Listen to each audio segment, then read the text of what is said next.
আর আমি তোমার খেলা বুঝতে পেরেছি। এখন রাধাকে রাধারানী করার জন্য আমাকে এটুকু খেলা তো খেলতেই হবে, তাই না? দাদা এবার দেখবেন, এরপরে এই খেলায় আরো আনন্দ হতে চলেছে। খেলা নয় গোপাল, লীলা।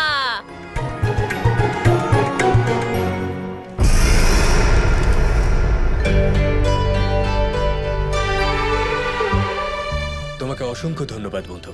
আমি ডাকা মাত্রই এত কম সময় এখানে এসে উপস্থিত হয়েছ। বন্ধু ডেকেছে আর আমি আসবো না, তা কখনোই হতে পারে না। সে তো আমি জানি, আর এটাও আমি জানি যে তুমি মহারাজা কংসের সাথে আগেও দেখা করেছো। তাহলে তো তুমি এই কথাও জানো যে মহারাজ কংসের জন্যে আমাদের সঙ্গে কি কি হয়েছে। আমি তোমার কথা বুঝতে পারছি বন্ধু, কিন্তু বর্ষণাবাসীর এখন সাহায্যের প্রয়োজন। আমাদের গ্রাম নির্জন হয়ে গিয়েছে। পুনরায় নির্মাণের জন্য আমাদের ধন সম্পদ দরকার। আমাদের অনেক অর্থের প্রয়োজন, যেটা আমাদের কাছে এখন নেই। আমি বুঝতে পারছি বন্ধু, তাই জন্য তো শীঘ্রই তোমাদের পাশে থাকার জন্য আমি এখানে চলে এসেছি।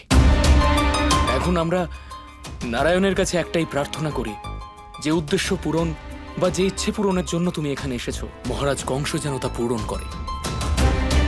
তাহলে যাওয়া যাক বন্ধু। হ্যাঁ বন্ধু, চলো।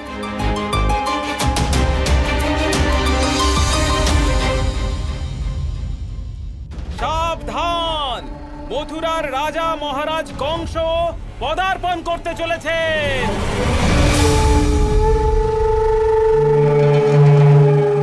অক্রূর, এই বৃন্দাবনের প্রধান এখানে কি করছে? মহারাজ, উনি কোনো সমস্যা নিয়ে এসেছেন। মহারাজ আপনার সমস্যা শোনার জন্য প্রস্তুত। প্রণাম মহারাজ, আমার নাম বৃষভানু। এনারা হলেন বর্ষণাবাসী। আমি বর্ষণার প্রধান, আর উনি আমার প্রিয় বন্ধু নন্দমশাই। আমরা এখানে আপনার কাছ থেকে সাহায্য চাইতে এসেছি। বলো, কি সমস্যা তোমাদের? মহারাজ, একদিন আগে যে ঝড় এসেছিল, সেই ঝড় বর্ষণার বেশিরভাগ অংশ ধ্বংস করে দিয়েছে। ঘরবাড়ি, চাষের জমি, মাঠ সব জায়গাতেই প্রবল ক্ষতি হয়েছে। আমরা আমাদের প্রিয় গ্রাম বর্ষণার পুনরায় নির্মাণ করার জন্য যে কোনো কষ্ট সহ্য করতে রাজি আছি মহারাজ, কিন্তু আমাদের কাছে পর্যাপ্ত ধনসম্পদ নেই। ঝড়ের প্রকোপ তো সব জায়গাতেই পড়েছে, শুধু বর্ষণাতেই নয়। ঝড়ের কারণে বৃন্দাবনেও নিশ্চয়ই বড় ক্ষতি হয়েছে। হ্যাঁ হয়েছে মহারাজ। তাহলে সেখানে আমার সাহায্যের কোনো প্রয়োজন নেই? প্রয়োজন আছে মহারাজ, কিন্তু আমি ভাবলাম আপনি ব্যস্ত থাকবেন, তাই হয়তো আমাদের সাহায্য করতে পারবেন না। তাই কখনোই নয়। এই মথুরাপতি কংস নিজের প্রজাদের জন্য সদা তৎপর হয়ে আছে। কংস সবাইকে সাহায্য করবে, নিশ্চিন্ত থাকুন। ধন্যবাদ মহারাজ। আমি জানতাম মহারাজ যে আপনি কখনোই আমাদের কষ্ট দেবেন না। অবশ্যই, এটাই তো আমার কাজ, দুঃখী প্রজার মুখে প্রসন্নতা আনা। চিন্তা করতে হবে না, আপনাদের সকলের পূর্ণরূপে সাহায্য হবে। এখন আপনারা সবাই যেতে পারেন।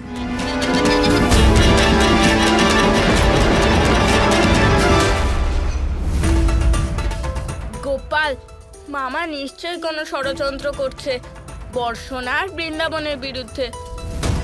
হ্যাঁ দাদা, আপনি ঠিক বলেছেন। এ কি গোপাল, এখানে পরিস্থিতি আরো জটিল হয়ে পড়েছে, আর তোমার কোনো চিন্তাই নেই? এই খেলাটাই এমন, যেখানে চিন্তা করার কোনো প্রয়োজনই নেই। তার মানে আমরা মামার সাথে কত খেলা খেলেছি, এবার রাধার পালা। কারণ এবার রাধাকে রাধারানী হতে হবে, তাই তার জন্য মামা কংসর এই খেলাটা খুব জরুরি দাদা। আমি খুব খুশি হয়েছি। মহারাজ কংস অবশেষে আমাদের সাহায্যের প্রতিশ্রুতি দিলেন। তোমাকে অসংখ্য ধন্যবাদ। এর জন্য আমাকে ধন্যবাদ বলো না বন্ধু। এবার মহারাজের সহায়তায় দেখো সবকিছু ঠিক হয়ে যাবে। আর কিছুদিনের জন্য কীর্তিদা আর রাধাকে তোমার বাড়িতে থাকতে হবে। বর্ষণার সব কাজ হয়ে গেলে আমি আবার ওদের নিয়ে আসবো। সেই সব নিয়ে তুমি একদম ভেবো না বন্ধু। রাধা আমাদের কাছে সম্পূর্ণ সুরক্ষিত থাকবে, আর আমাদের রাধা তো ওখানে ওর বন্ধুও বানিয়ে ফেলেছে। রাধা নয়, বলো রাধা রানী।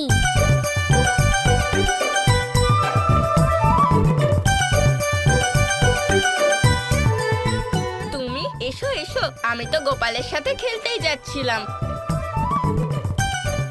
ভালো হয়েছে যে তুমিও এসেছো। বলরাম দাদা, আমায় বলো কংসকে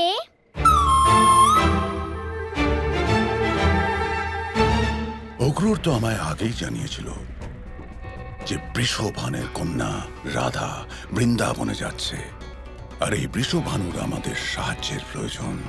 আর ওর কন্যা নন্দর বাড়িতে আছে। অক্রূর, খবর নাও যে আমরা এই সুযোগের সদ্ব্যবহার করতে পারবো কিনা। যদি হয় তাহলে কিভাবে, খবর নাও যে আমরা কি এই পরিকল্পনার জন্য ওই বৃষভানুর পুত্রী রাধাকে ব্যবহার করতে পারবো কিনা। আগে মহারাজ। রাধা, আরে দাদা বলো কংসকে। কে কংস? কংস বলে তো কেউ নেই, তাই না গোপাল? গোপালই বা কি করে জানবে? চলো চলো আমরা খেলতে যাই। দাঁড়াও দাদা, আমি তো এক্ষুনি শুনলাম তুমি কংসের বিষয়ে কিছু একটা কথা বলছিলে। গোপাল, রাধা কি করে শুনতে পেলো? কারণ এবার থেকে রাধা রানীরাও আপনার মতো আমার মনের কথা শুনতে পায় দাদা।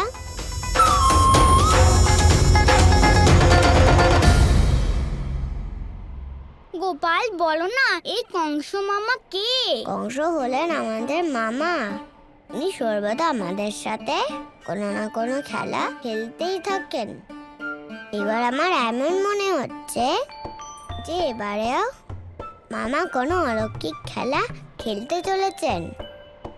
আমিও তাহলে কংস মামার সাথে খেলার সুযোগ পাবো তো? কেন পাবে না, অবশ্যই পাবে। তাহলে আমি তোমার মামা কংসর সাথে খেলা করার জন্য অপেক্ষা করছি। আমিও।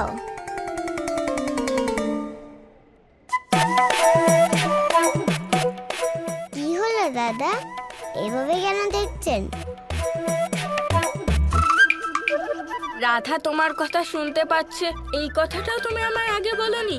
ক্ষমা করে দিন দাদা, আমি আপনাকে তো বলতেই যাচ্ছিলাম। আমি দেখতে পাচ্ছি সব। রাধা আসার পর থেকে তোমার মনোভাবই পাল্টে গিয়েছে। দাদা, আমি কি আপনার সাথে এরকম কখনো করতে পারি? থাক থাক, অনেক হয়েছে। আমি তোমার দাদা, সব পরিকল্পনা বুঝতে পারি। কোন পরিকল্পনা?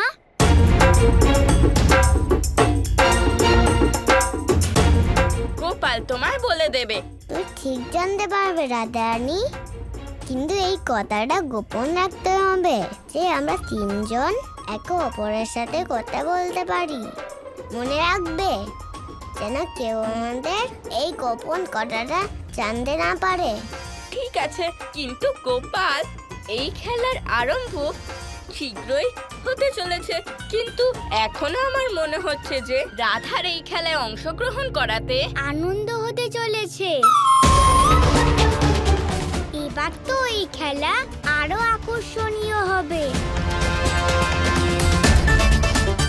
কারণ এইবার এই খেলায় তোমাদের সাথে রাধা রানীও যুক্ত হয়েছে।